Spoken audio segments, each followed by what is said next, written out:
Нарушил правила ПДД, а возмущением нет конца. Молодой человек оказался сотрудником администрации МАГАСа. Его остановили из-за чрезмерно затонированного автомобиля.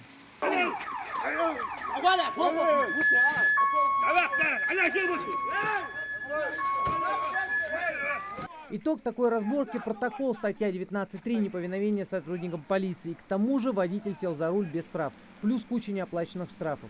Машину на стоянку, а нарушителя в отделение ГУВД. Выявить и наказать нарушителей ПДД, а также пропаганда безопасного движения. Пожалуй, главная цель сегодняшнего рейда сотрудников ГИБДД. Затемненное лобовое стекло, затемненные боковые стекла. Вот таким вот образом автолюбители выходят из сумрака. Выйти из сумрака за рулем своей машины для автолюбителей и гостей столицы оказалось делом стрессовым. А ведь сегодняшний рейд направлен именно на это. Первоочередная задача – обеспечить безопасность на дороге. Большая часть попавших в ДТП автомобилей были затонированными окнами. Начальнику ГИБДД Автомобиль этого молодого человека затонирован на все 100%. Нарушение налицо. Либо снимать пленку, либо получить протокол. Нарушитель снять тонировку отказался. Якобы сам дома этим займется. Инспектор выписывает протокол. Ну, нарушения, как вы видите, есть уже. Продолжают выявляться. Основная цель – это предупредить граждан, что они совершают административное правонарушение.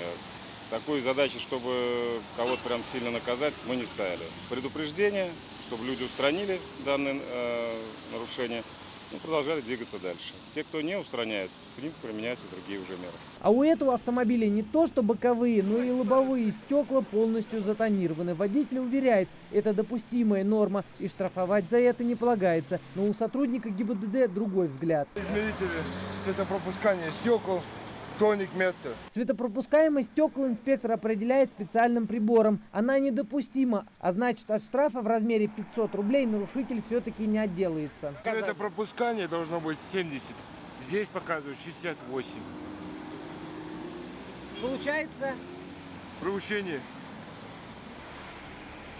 Норма положена светопропускания. такую глухую тонировку не одобряют и законопослушные автолюбители. Плохая видимость, особенно ночью, либо в дождливую погоду. Кроме того, затонированная машина загораживает обзор другим участникам движения. В итоге водителям приходится маневрировать практически вслепую. К тонированным автомобилям я отношусь очень отрицательно, потому что человек, который хочет от кого-то прятаться, должен это делать, наверное, по-другому. В машине эта машина источник повышенной опасности.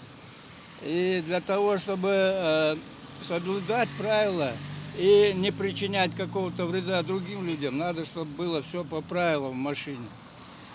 Прозрачность стекол должна быть такая, чтобы у тебя был обзор, чтобы избежать аварий. Только за 2 часа рейда блюстители закона выписали около 30 протоколов. И эта цифра, уверяет полицейский, до конца профилактического мероприятия возрастет в разы. Такие рейды инспекторы намерены проводить ежедневно, пока каждый